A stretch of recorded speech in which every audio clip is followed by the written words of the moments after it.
Voilà, donc nous sommes à la deuxième partie donc, du message.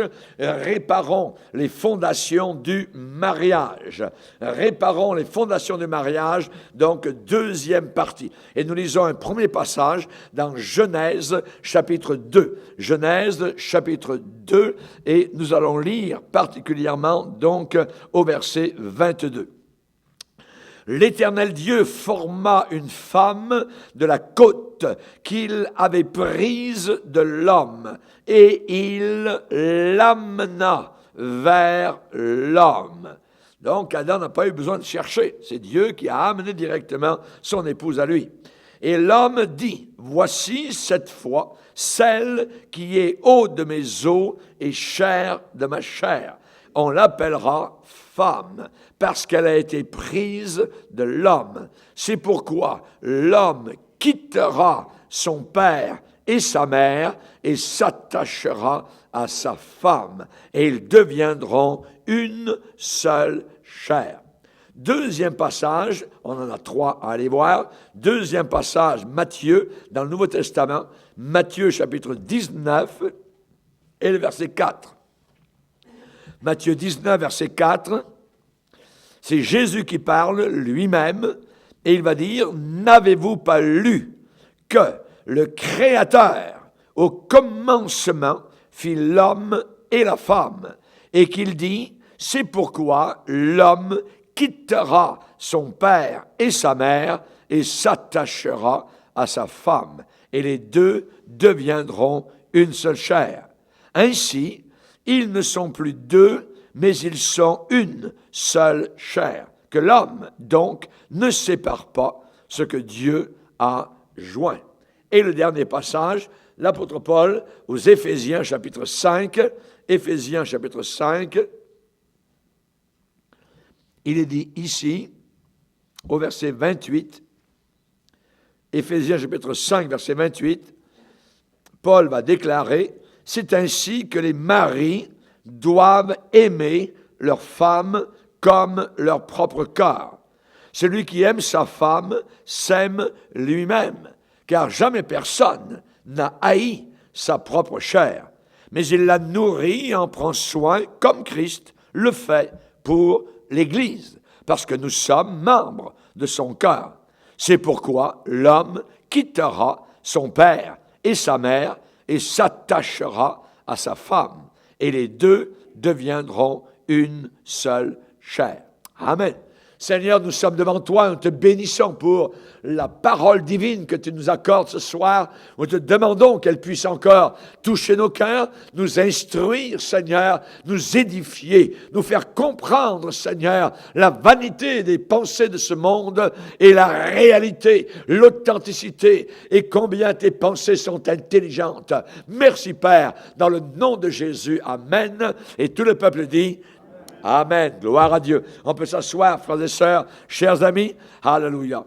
Donc, nous avons vu ce matin particulièrement à partir de ces différents versets, et vous avez remarqué qu'à 3 fois dans les Écritures, eh bien, nous revoyons donc à chaque fois cette pensée qui a été donnée par le Seigneur dans Genèse chapitre 2. C'est pourquoi l'homme quittera son père et sa mère, s'attachera à sa femme, et les deux deviendront une seule chair. Nous avons vu donc pour réussir un mariage, il y a des actions absolues à accomplir. L'homme doit quitter. Il faut qu'il y ait rupture, séparation, une sorte de disjonction avec papa et maman pour fonder un foyer donc à l'intérieur du mariage. J'ai déclaré, on n'abandonne pas les parents, on ne les ignore pas, on ne les maltraite pas, mais on n'est plus dans la même situation que lorsqu'on était sous le toit de nos parents, lorsque, évidemment, on se marie. Donc, quittera, on a vu cela. Ensuite, évidemment, il y a la permanence, Jésus a dit, s'attachera à sa femme. Ce verbe est très fort, s'attacher à son épouse, voyez. Et particulièrement ce soir, nous allons voir un troisième élément, les deux deviendront une seule chair. ce fait, de devenir une seule chair ne se passe pas, évidemment, simplement parce qu'on est marié et qu'on a des relations maintenant maritales la nuit de noces. Ce n'est pas cela. Jésus a parlé de devenir une seule chair. C'est un processus, voyez. Ce n'est pas un fait instantané qui arrive soudainement. Deviendront une seule entité, voyez. Donc, on parle maintenant de deux personnes, un mari et une épouse, qui deviennent une unité. Deux personnes, évidemment, avec des arrière-plans familiaux totalement différents, avec des tempéraments différents, avec des habitudes différentes, des sentiments différents, des cicatrices donc de leur passé qui sont différentes, avec une instruction, une éducation qui peut être différente et avec des intérêts différents. Imaginez donc comment ces deux personnes qui sont totalement différentes peuvent arriver à fonctionner. Eh bien, avec Dieu, tout est possible. Amen. Gloire au Seigneur. Tout est possible. Alors, évidemment, donc, ces deux, tourtereaux joyeux qui viennent de quitter la cérémonie de mariage, voyez, ne sont pas, directement à la porte en unité parfaite. Non, ils vont devenir. Voyez, ils vont devenir. Jésus l'a dit, c'est un procédé qui va commencer, qui va débuter à ce moment-là. Voyez, c'est à ce moment-là que ce processus d'unité, donc, où l'un et l'autre vont se fondre littéralement l'un avec l'autre, va commencer. C'est un projet de toute une vie. De toute une vie, voyez, qui demande quoi? Qui demande les trois choses que nous avons vues ce matin. La sagesse, la compréhension et l'intelligence. Voyez, il faut absolument donc avoir cela. On va le relire, si vous voulez bien, ce passage fameux dans Proverbes, chapitre 24. Proverbes, chapitre 24, où il est dit ici, verset 3, c'est par la sagesse qu'une maison, qu'une famille, qu'un foyer s'élève. Par la sagesse, pas par la folie. Et c'est par l'intelligence qu'elle s'affermit, qu'elle devient solide, qu'elle devient ferme. Et le verset 4, Proverbe 24, verset 4, c'est par la science, et ici, science, dans la Bible, c'est toujours la science de Dieu, la connaissance de Dieu, que les chambres se remplissent de tous les biens précieux et agréables. Donc, ici, nous avons un foyer qui s'élève, qui s'affermit, qui se solidifie, et évidemment, donc, c'est toujours par la sagesse, l'intelligence et la connaissance, donc, du Seigneur. C'est au travers de ces éléments que cela, évidemment, peut fonctionner. L'unité, les deux deviendront une seule chair. On parle d'unité, mais l'unité, ça ne veut pas dire uniformité. Voyez, ça ne veut pas dire, donc, uniformité. Dieu a amené Ève vers Adam. Pas pour qu'Adam soit comme une femme, ou que Ève soit comme un homme. Absolument pas, voyez. Mais au contraire, pour être distinctement, unique, autant l'un que l'autre. Différents l'un de l'autre, mais complémentaires l'un avec l'autre. Amen.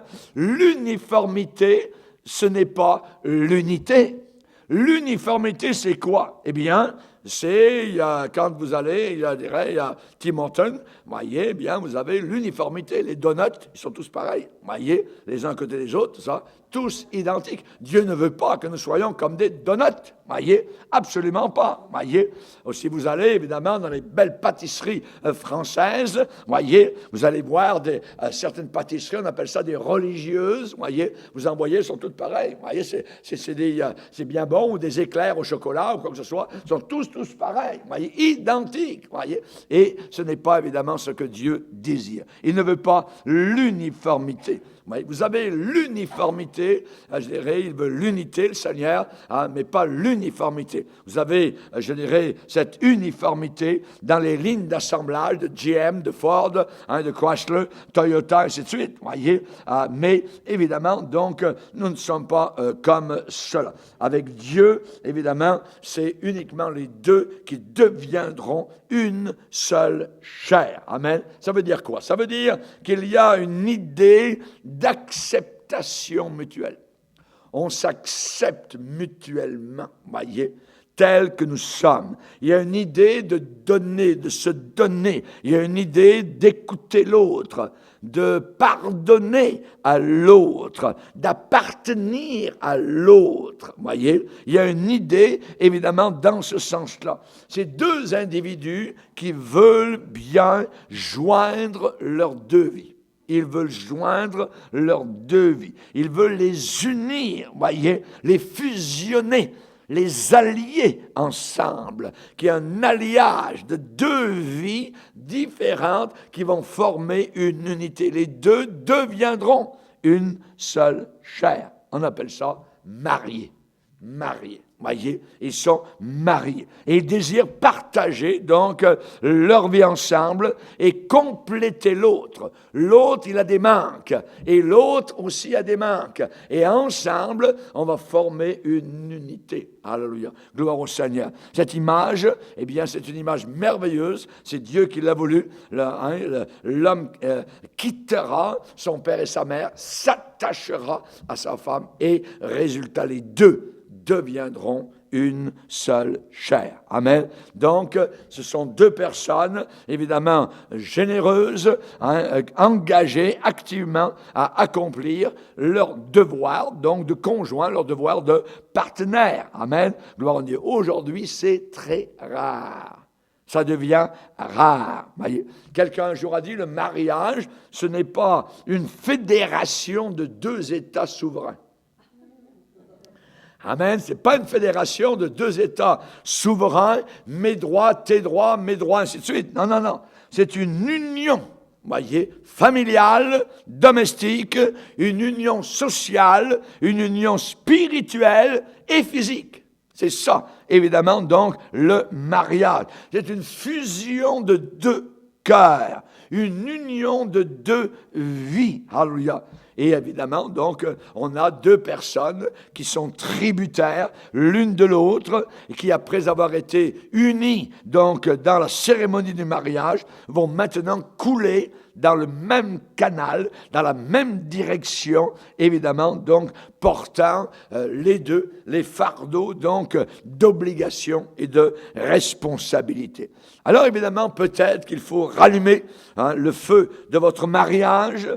N'oublions pas la séparation des parents, voyez, quitter, Jésus a dit quitter, il faut quitter, voyez, il y a une permanence, évidemment, donc, du sceau du mariage, s'attachera à sa femme, être attaché à notre épouse, et il y a une unité grandissante, donc, alors que les deux deviennent une seule chair. Amen. Donc, on a ces trois verbes actuellement, donc, quitter, s'attacher, devenir. Amen. Et évidemment, on ne peut pas, je dirais, ne pas parler de l'intimité.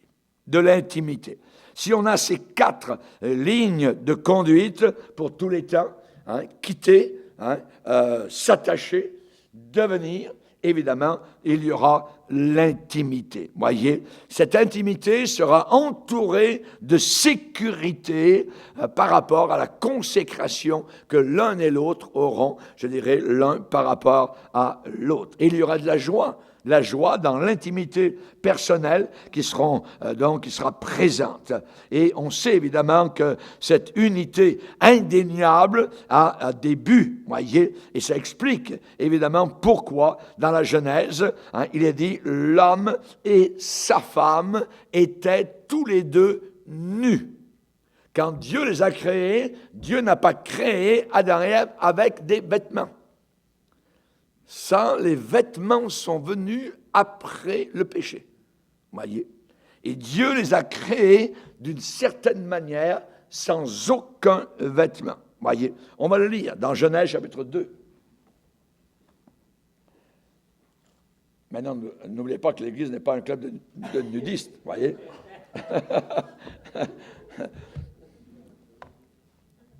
Mais je vous parle du départ.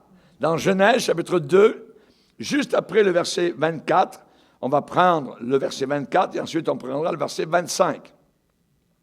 Genèse 2, 24, c'est pourquoi l'homme quittera son père et sa mère et s'attachera à sa femme, et ils deviendront une seule chair. Le verset 25 nous dit, l'homme et sa femme, son épouse, étaient tous deux nus et ils n'en avaient point honte. La Bible est claire. Et il a besoin, évidemment, de clarifier, évidemment, cette phrase-là, cette parole-là de la Bible. Cette ligne de conduite pour l'intimité est mentionnée, je dirais, en dernier dans la liste de fondation du mariage. On a lu le verset 2, 24 dans Genèse. L'homme quittera, l'homme s'attachera, ils deviendront. Et ensuite, voyez, en quatrième point, il y a donc ce verset. L'homme et sa femme étaient tous deux nus et ils n'en avaient point honte. Il n'y avait pas de honte.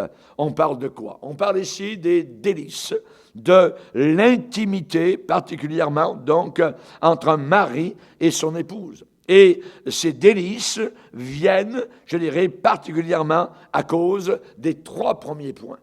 La séparation avec l'ancienne famille, voyez, la permanence du mariage s'attachera à sa femme, et ensuite l'unité qui est en opération deviendront une seule chair, et évidemment, ensuite arrive l'intimité. Et si vous enlevez du contexte ces trois piliers, donc quittera son père et sa mère, s'attachera à sa femme et deviendront une seule chair. Si vous enlevez ces trois piliers, les choses commencent à se ternir, les choses commencent à s'écrouler. Voyez, l'intimité disparaît rapidement, très rapidement. Et aujourd'hui, cette intimité dans le mariage est totalement tordue, complètement tordue. Ils étaient nus. Adam et Ève étaient nus. Qu'est-ce que cela veut dire? Voyez, dans l'hébreu, dans l'original, ça veut dire qu'ils étaient à découvert. Ça veut dire qu'ils étaient dénudés, ils étaient francs. Francs, l'un envers l'autre. Ils étaient dévoilés l'un envers l'autre, exposés d'une certaine manière l'un envers l'autre. On parle ici de deux corps qui étaient complètement et totalement nus. Ça veut dire quoi? Ça veut dire une transparence totale. Ils n'avaient pas honte. Le péché n'était pas encore entré. Ils n'en avaient pas honte. Une transparence totale, voyez. Donc, évidemment, de l'un devant l'autre, il n'y avait même pas cette idée tordue de méchanceté comme aujourd'hui les hommes peuvent en avoir. Aujourd'hui, selon la Bible, il est dit que les hommes trouvent leur délice à se livrer en plein jour à la corruption. Voyez, à la corruption. Mais ici, nous voyons une innocence. Nous voyons quelque chose de propre, quelque chose de pur, quelque chose de transparent. Ils étaient totalement dévoilés, ça veut dire ils n'avaient rien à se cacher. Ils n'avaient rien de caché, voyez. Et ça, c'est évidemment merveilleux. Et ça donne une liberté, évidemment, pleine, je dirais, autant émotionnellement que physiquement, à l'intérieur, autant qu'à l'extérieur. Ils n'en avaient pas honte, voyez. C'est le péché qui amène la honte. C'est le péché qui nous a fait apporter, évidemment, donc des vêtements. Hein. Et on sait que dès qu'ils ont péché, la première chose qu'ils ont faite, se couvrir. Voyez, ils ont voulu tout de suite, donc, se couvrir. Auparavant, ils étaient nus et ils n'en avaient pas honte. Mais maintenant qu'ils ont péché, qu'ils ont désobéi à Dieu, qu'ils ont obéi à Satan, la honte, voyez, et ils ont essayé de se couvrir, Hein? Donc, auparavant, il n'y avait aucun domaine qui était caché entre eux, il n'y avait aucun embarras, il n'y avait aucune crainte, et lorsqu'il y avait absence de péché, évidemment, cela permettait, je dirais, un bonheur, donc sans aucun nuage. Mais voilà, chapitre 3 arrive. Après le chapitre 2, il y a le chapitre 3. Le fameux chapitre marteau, le chapitre sombre, le chapitre obscur, donc, où Adam et Ève, donc, ont péché, ont obéi à l'ennemi, ont obéi, donc, à Satan et ont désobéi à Dieu. Et au chapitre 3, nous voyons que lorsque le péché, évidemment, entre dans leur vie, tout de suite, première réaction, ils se couvrent. Ils se couvrent, voyez. Ils ont dû admettre quelque chose. Ils ont dû admettre que maintenant, ils étaient conscients de leur nudité. Ils étaient conscients de leur nudité. Pourquoi se couvrir? Pourquoi se couvrir? Eh bien, pour la première fois de tous les temps, nous voyons donc Adam et Ève avoir peur. La peur est entrée à cause du péché. Montrez-moi un homme qui marche avec Dieu, qui est proche de Dieu, qui parle à Dieu tous les jours. Il n'a aucune crainte, aucune peur. La crainte des hommes tend un piège, voyez. Et là, nous voyons que pour la première fois, ils ont essayé de se couvrir, ils ont pris des feuilles d'arbres, tout ça, de figuiers, ils ont voulu se couvrir, ils ont été conscients pour la première fois de leur nudité. La honte, l'embarras a commencé à entrer dans leur cœur. Et lorsque Dieu est venu les rencontrer, ils sont cachés. Ils sont cachés. Auparavant, ils ne se cachaient pas. Voyez. Et aujourd'hui, il y a tellement de cachettes derrière des feuilles de figuier, derrière toutes sortes, évidemment, donc, d'endroits. Et on sait que les gens ont peur. Et on voit que le premier couple, eh bien, ont eu peur. J'ai eu peur et je me suis caché. C'est la première fois de tous les temps où nous voyons donc l'homme avoir peur. Auparavant, lorsqu'il n'y avait pas de péché, lorsqu'il y avait l'innocence, lorsque Dieu venait les rencontrer tous les jours, ils étaient prêts au rendez-vous, tout ça. Ils parlaient avec Dieu. Il y avait une joie, il y avait une simplicité. Et soudain, le péché coupe tout. Le péché casse tout. Le péché brise. Le péché du poison. Adam et Ève ont été empoisonnés. Ils sont cachés, ils ont commencé à trembler, leur corps dénudé. Ils ont cherché à le couvrir. Et lorsque Dieu arrive, c'est terrible, j'ai eu peur, je me suis caché. Et depuis là, l'homme a peur et l'homme se cache. Chers amis, auparavant, ils n'étaient même pas conscients qu'ils étaient nus. Leur transparence, l'un envers l'autre, était sans retenue. Et cela crée évidemment une très grande intimité. Et c'est exactement ce que Dieu voulait que ce soit au commencement. Dieu voulait que ce soit comme cela au départ. Aujourd'hui, évidemment, plus le péché monte, plus évidemment nous voyons la planète trembler, la planète avoir peur, tout ça. Et c'est différent totalement. Les gens sont aveuglés, paralysés, malades par la pollution du péché. Les gens combattent désespérément pour établir un rapport libre et ouvert entre un mari et une épouse. Ils essayent de faire un chemin dans la jungle des pensées humaines, voyez. C'est pareil pour les conjoints dans un mariage. L'intimité, je dirais, ce qui est privé, personnel, c'est souvent une bataille frustrante, voyez. Il y a dans ce domaine-là une sorte de mélange étrange d'égoïsme, d'embarras, d'insatisfaction, de ressentiment, avec de temps en temps quelques rayons, quelques éclats, bref, très rapides de plaisir. Mais bien souvent, c'est impossible à trouver une réponse à la frustration sexuelle, voyez, surtout chez quelqu'un qui a des aventures ici, des aventures là, et parfois à 2 ou 3 personnes. L'herbe est toujours plus verte là-bas, évidemment, plus loin, voyez, de l'autre côté de la barrière. Vous qui êtes mariés, cultivez, ça se cultive, l'intimité. Il y a des gens qui pensent que d'avoir des escapades extramaritales, que ça va leur apporter un plaisir merveilleux. C'est un leurre, c'est un mensonge, c'est un poison, voyez. Ils pensent que parce qu'ils vont aller voir Madame une telle, ils ont leur maîtresse, ils ont l'épouse. Oui, l'épouse est là, hein, mais ils ont la maîtresse, voyez. Et pourquoi cela? Évidemment parce qu'ils pensent que le plaisir est bien mieux en dehors du foyer. Cela n'apporte évidemment que misère, que problème. Ils pensent qu'une escapade, eh bien c'est merveilleux parce qu'il n'y a aucune responsabilité. L'homme fuit ses responsabilités. Et la Bible appelle cette sorte de personnes-là des stupides et des insensés. On va le lire dans Proverbe 7. Proverbe chapitre 7. Proverbe chapitre 7.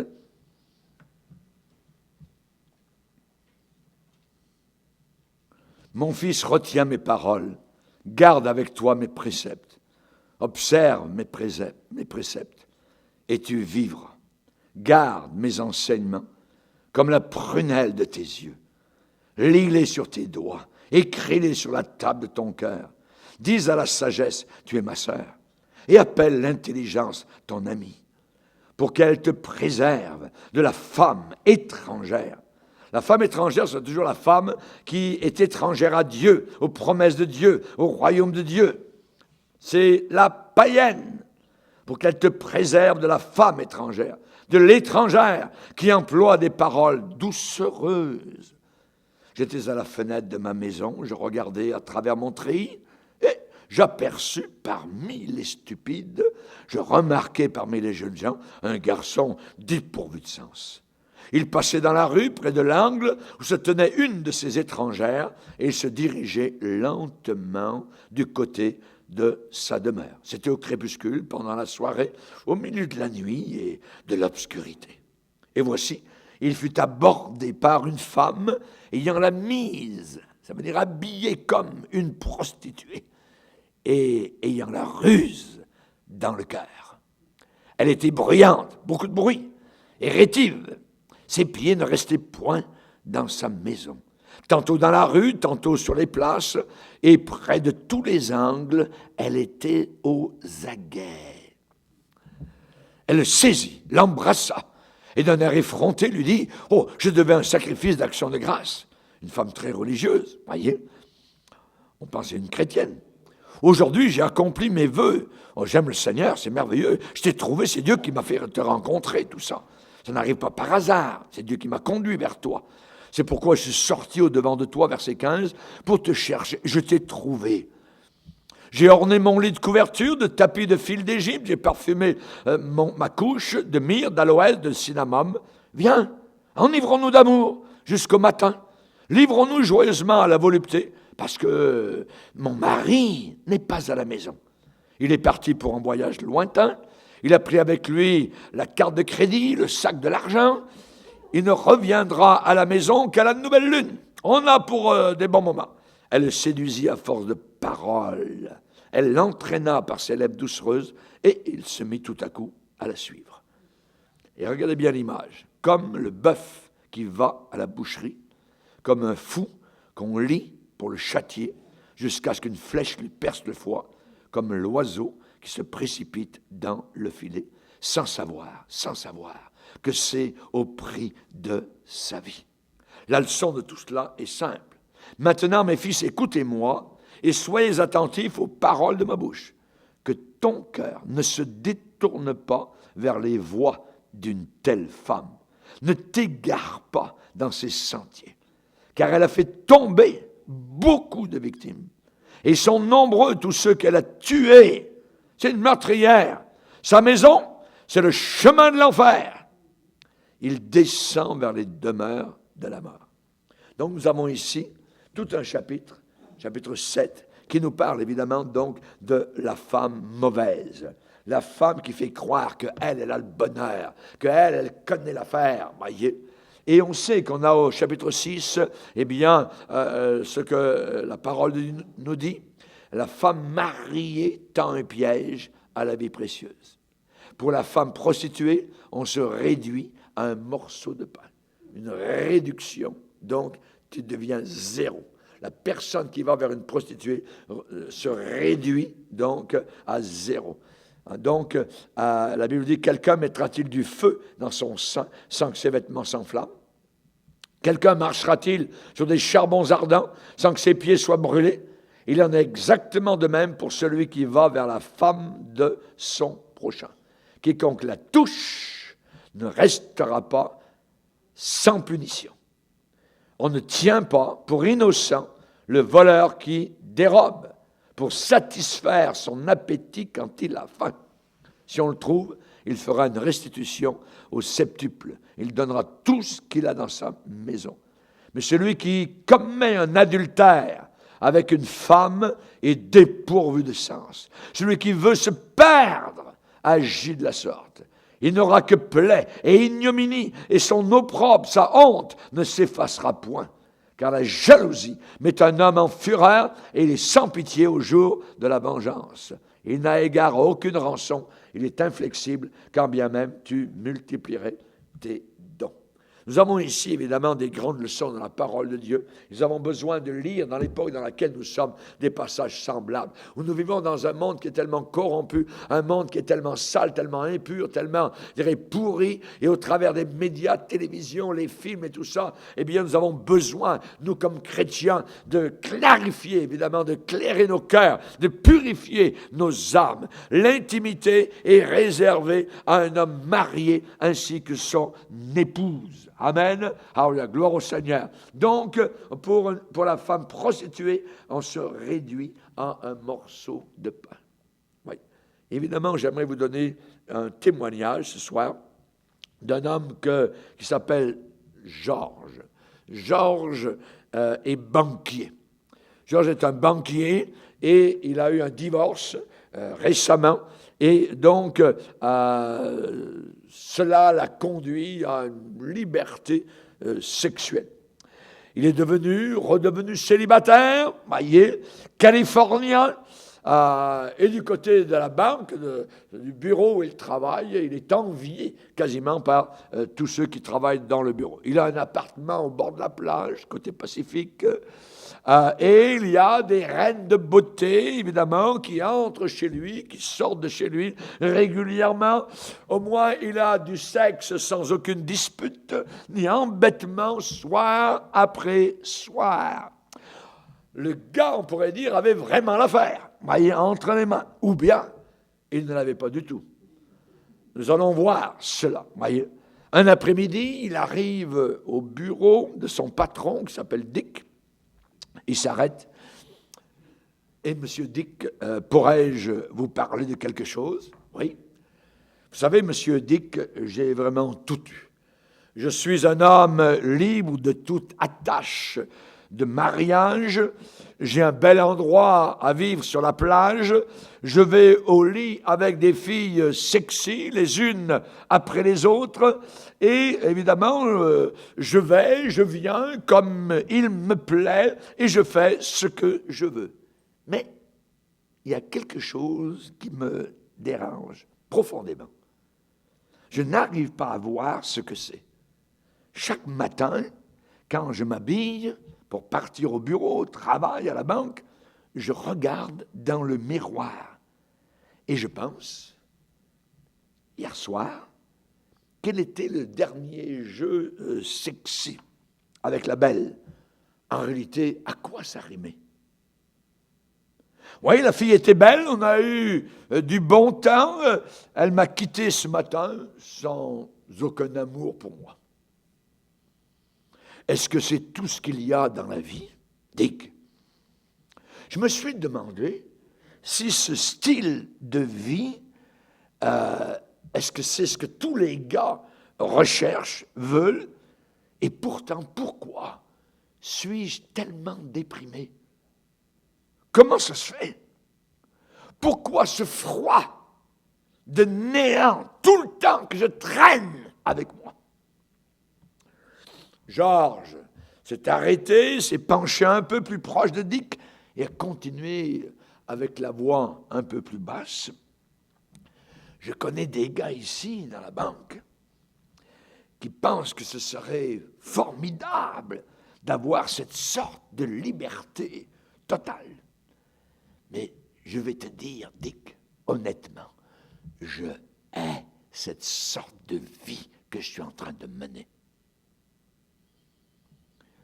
Il s'assit, il s'arrêta quelques secondes et ajouta, de façon mélancolique, « Sais-tu, Dick, ce que j'aimerais vraiment? » « Non.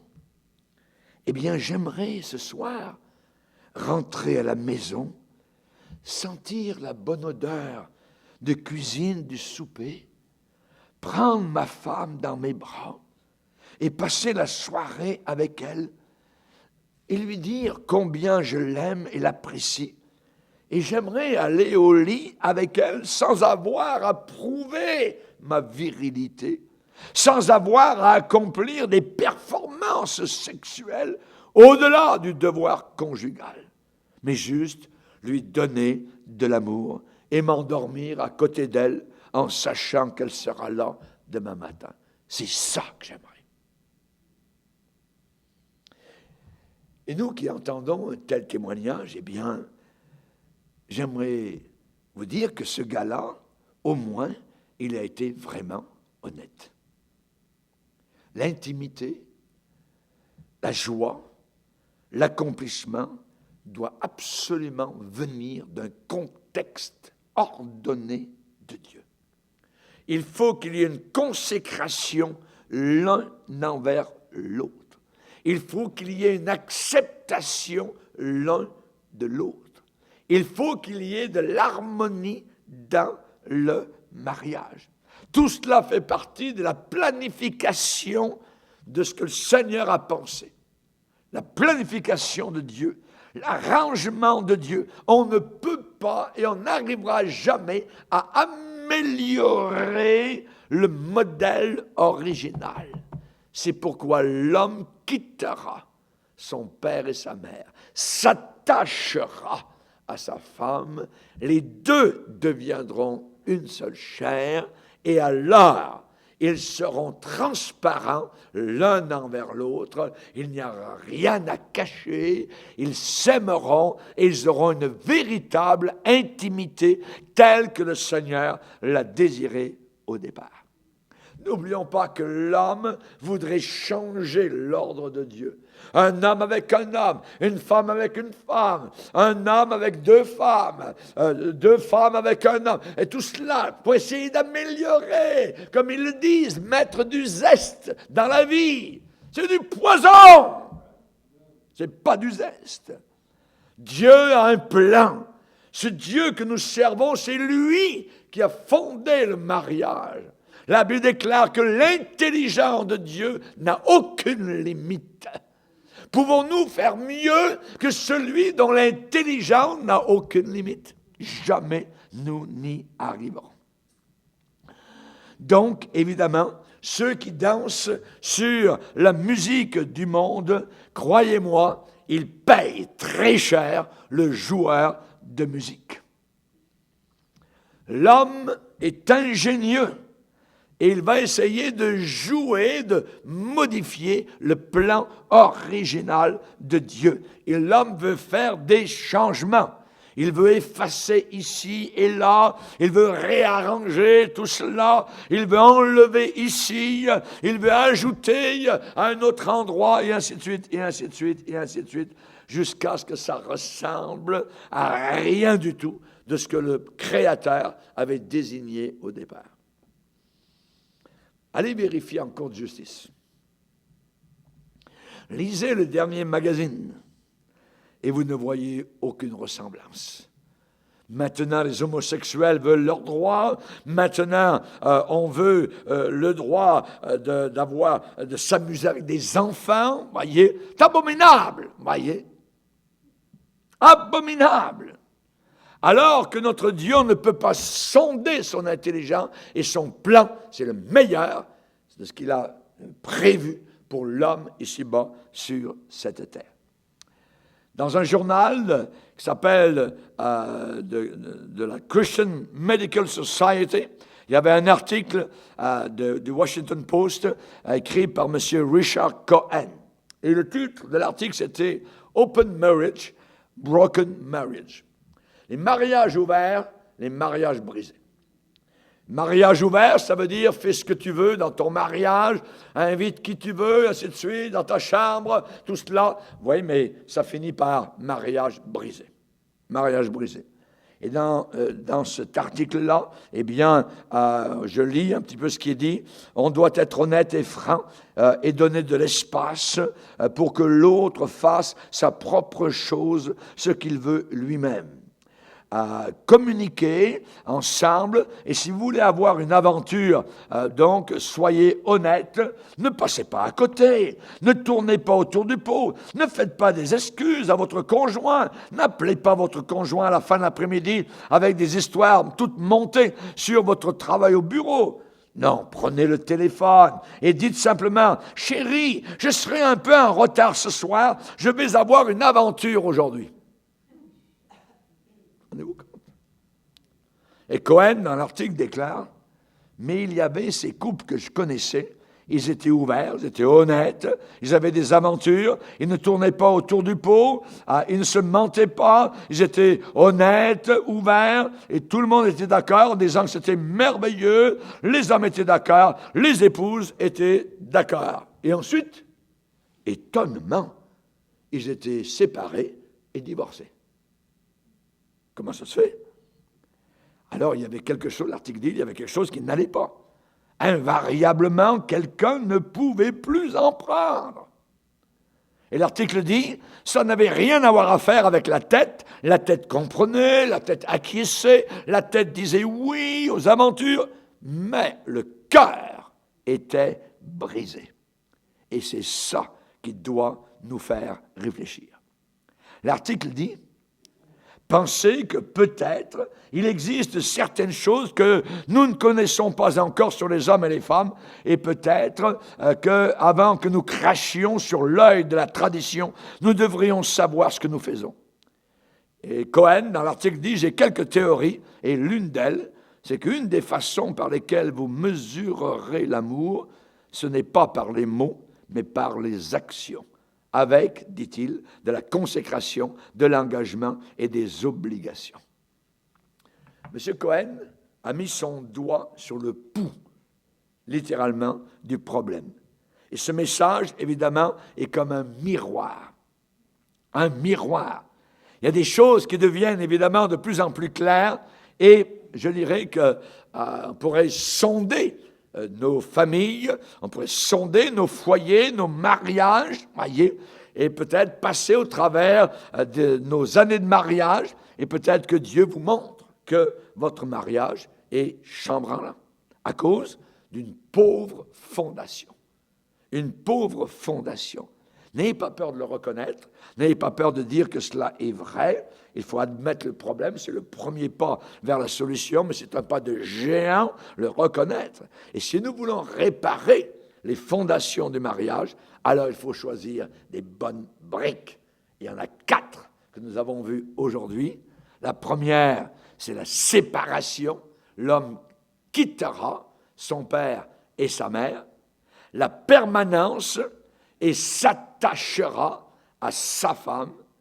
La troisième brique, l'unité. Les deux deviendront une seule chair. Et l'intimité, donc, de devenir ce qu'ils ne sont pas, mais tranquillement, donc au travers des mois et des années, le Seigneur va les aider. On parle de l'amour. Et quand nous voyons autour de nous, évidemment, ce qui se passe au point de vue sexualité, au point de vue, je dirais, d'enseignement, cours de sexualité, on pourrit, je dirais, à la base, les enfants. On est en train véritablement d'en faire des pourris à la base. Que Dieu nous garde. Nous, dans l'Église chrétienne, eh bien, nous avons été sauvés. Peut-être qu'on était pourris avant de venir au Seigneur. Mais le Seigneur est venu sur la croix du Calvaire et nous a pardonnés, sauvés, lavés par son sang précieux. Et maintenant, nous voulons dire aux autres, ce qu'il a fait pour moi, il peut le faire aussi pour toi. Amen. Il faut te marier. Si tu vis en concubinage, il faut absolument que tu te maries. Le concubinage, aux yeux de Dieu, est un péché si grave qu'il est capable, si tu meurs entre-temps, d'aller en enfer. Que le mariage soit honoré de tous, parce que Dieu jugera, condamnera les impudiques et les adultères. Voyez? Les impudiques, ce sont deux personnes qui ne sont pas mariées et qui vivent ensemble. Les adultères, c'est quelqu'un qui est marié et qui saute la barrière et qui va avec quelqu'un d'autre. Dieu jugera tout ce monde-là. Voyez? Condamnera. Dieu désire, à l'intérieur des paramètres du mariage, protéger chacun de ses enfants. Amen. Nous avons besoin d'y réfléchir. Quittera son père et sa mère, s'attachera à sa femme, les deux deviendront une seule chair. Unité et intimité. Amen. Gloire au Seigneur. Open marriage, broken marriage. Voyez, mariage ouvert, mariage brisé. Le mariage doit être fermé, doit être scellé. Amen. Que tes verrous soient de fer. Amen. Que tes verrous soient solides. Personne à l'intérieur du mariage, de la chambre nuptiale, personne ne doit véritablement venir coucher dans ton lit entre toi et ta femme. Il faut absolument garder cela propre afin que Dieu puisse bénir cette relation donc qu'il accorde, le mariage, qui évidemment est un élément que Dieu réclame pour ses enfants. N'oublions pas que le non-mariage, le concubinage, est un enseignement de Satan. L'enseignement du diable. Le Saint-Esprit dit expressément qu'à la fin des temps, plusieurs abandonneront la foi pour s'attacher à des esprits séducteurs, par l'hypocrisie de faux docteurs prescrivant de ne pas se marier. Non, pas besoin de te marier, c'est passé, ça. Ce livre-là, mais 2000 ans, c'est vieux, c'est plein de poussière. Ouais, tu ne peux pas vivre avec ça aujourd'hui. Voyez. La moquerie, voyez. Satan se moque de la parole de Dieu. Satan veut renverser le bonheur, évidemment, qui nous est apporté par la parole de Dieu. Il ne peut pas y avoir de bonheur en dehors de Dieu. Tout ce que vous voyez à la télévision, tout ce que vous voyez dans les films, tout ça, il y a toujours une scène de sexe, il y a toujours une scène de lit, il y a tout ça. Hollywood sait très bien ce qu'il fait, voyez. Et justement, il va essayer. Et plus on enfonce, on dit, on redit un mensonge, plus les gens commencent à le croire. Après, il n'y a plus rien. Votre cœur commence à s'endurcir. Au début, votre cœur était, je dirais, offusqué totalement. Après, il n'y a plus rien qui se passe. Vous acceptez, vous avalez et vous habituez, évidemment, donc, à tout cela. Que Dieu nous garde sensibles. Amen. Que Dieu nous garde sensibles au Saint-Esprit quand il nous parle, que nous puissions obéir, que nous puissions le servir. Ne soyons pas mous, je dirais, avec nous-mêmes. Paul dit, je traite durement mon cœur, de peur qu'après avoir témoigné aux autres, prêché aux autres, je ne sois moi-même disqualifié. On ne veut pas être disqualifié. Amen. On veut évidemment entrer par les portes célestes dans la gloire du Seigneur. Dieu ne tient pas compte de vos temps passés, de votre vie passée. Il s'en fout complètement. Il a pardonné, il a lavé dans son sang. Vos péchés passés sont au fond de la mer. Amen. De l'oubli. Alors il y a maintenant, ce qu'il désire, c'est que vous marchiez avec lui de progrès en vous soumettant à sa sainte parole. Amen. Gloire au Seigneur. Que Dieu soit béni. Seigneur, nous sommes devant toi, nous voulons te glorifier, nous voulons te bénir et t'adorer. Seigneur, tu es un Dieu qui veille, un Dieu qui prend soin, un Dieu qui nous a apporté le meilleur. Il n'y a rien de meilleur. Ce monde voudrait, comme Akab, nous proposer un deal, nous voudrait nous proposer un marché. Nous avons une vie merveilleuse et Akab la voudrait, Satan la voudrait. Il nous propose de nous apporter quelque chose de meilleur. Il n'y a rien de meilleur, Seigneur, que ce que tu nous as accordé. Veuille bénir ces instants, ces moments, touche les foyers, garde-les, Seigneur, et que la barrière de protection ne soit pas renversée, Seigneur, mais qu'elle soit réparée, restaurée, cimentée, puissamment par ton Saint-Esprit. Au nom de Jésus, Amen. Et tout le peuple dit, Amen. Gloire à Dieu. On va se lever ensemble, frères et sœurs.